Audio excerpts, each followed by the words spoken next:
जिस चीज़ ने आपको कभी बहुत इमोशनल फुलफिलमेंट फ़ील करवाई थी, कभी बहुत इमोशनली फुलफिल्ड फ़ील करवाया था, वो चीज़ अब आपको कंट्रोल कर रही है। That's what I can see from the cards. अब ये कोई रिलेशनशिप हो सकता है, ये कोई करियर हो सकता है, ये कोई फैमिली हो सकती है।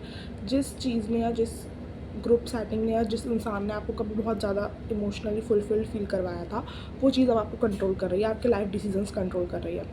अब कैसे फुलफिल करवाया था, देखो कभी कभी क्या होता है कि हम लाइफ में होते हैं तो हमें पर्टिकुलर टाइप का इंसान पसंद आता है, पर्टिकुलर टाइप की चीज़ें चाहिए होती है, बट जब हम लाइफ में ग्रो होते हैं तो हमको हमारी चॉइसेस बदल जाती हैं, ठीक है।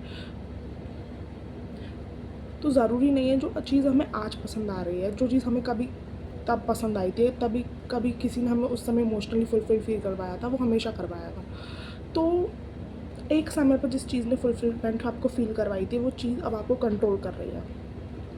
मुझे ऐसा लग रहा है कि आप कहीं तो कॉम्प्रोमाइज़ कर रहे हो, कहीं तो आप अपनी फुल पोटेंशियल में नहीं आ पा रहे हो, या तो किसी रिलेशनशिप में या किसी फैमिली सेटिंग में आप अपने आप को फुल्ली एक्सप्रेस नहीं कर पा रहे हो, और फिर भी आप वहाँ पे रह रहे हो। तो ये कंट्रोल हुआ, ये लिमिटेशन हुई एक तरीके की, राइट।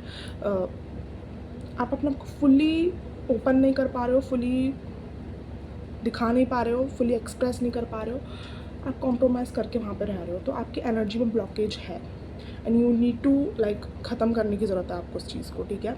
तो मुझे यहाँ पे दिख रहा है कि आपको प्रॉपर बाउंड्रीज़ बनाने की ज़रूरत है, प्रॉपर अपने अराउंड एक ऑरा बनाने की ज़रूरत है, उस पर्सन से, उस रिलेशनशिप से, उस फैमिली सेटिंग से, यस आपको बनाने की ज़रूरत है, because it is not healthy for you, ठीक है, क्योंकि वो आपकी एनर्जी ब्लॉक कर रहा है, वो आपकी एनर्जी में ब्लॉकेज बन रहा है और आपकी लाइफ में अच्छी चीज़ें मैनिफेस्ट होने से रोक रही हैं। दूसरी बात, मुझे ऐसा लग रहा है कि आपको इमोशनली डिटैच होना है, हीलिंग करके वॉक अवे करने की ज़रूरत है, ठीक है, उस चीज़ से, उस इंसान से। आपको भी पता है आपको वॉक अवे करना है, तो इट्स हाई टाइम कि आप वॉक अवे कर लें, राइट। देखो, अगर आपको कभी भी लाइफ में कहीं बनना पड़ रहा है ना कुछ, या फिर आप किसी को किसी चीज़ के या किसी में अपने आप को फुल्ली एक्सप्रेस नहीं कर पा रहे हो, इट मीन्स कि आप उस चीज़ को कंट्रोल करके रख कर पकड़ के रखना चाहते हो। वरना अगर कोई चीज़ में आप फुल्ली एक्सप्रेस कर सकते हो, तो देयर इज़ नो नीड कि आपको उसको पकड़ के रखने की ज़रूरत है। आई थिंक मैं आपको अपनी बात समझा पा रही हूँ। अगर मैं कहीं पे फुल्ली अपने आप को एक्सप्रेस कर पा रही हूँ, इट मीन्स कि ये चीज़ मेरे लिए हेल्दी है। लेकिन अगर मुझे कुछ बनना पड़ रहा है, अगर मुझे कुछ उस चीज़ को रखने के लिए बनना पड़ रहा है, तो वो चीज़ मेरे लिए अनहेल्दी है, राइट। क्योंकि उस चीज़ में मैं खुद को फुल्ली एक्सप्रेस ही नहीं कर पा रही हूँ, राइट। इसका मतलब वो चीज़ मुझे कंट्रोल कर रही है। ओके, सो आई थिंक आपको मैसेज मिल गया है, क्लियर मैसेज है आपको।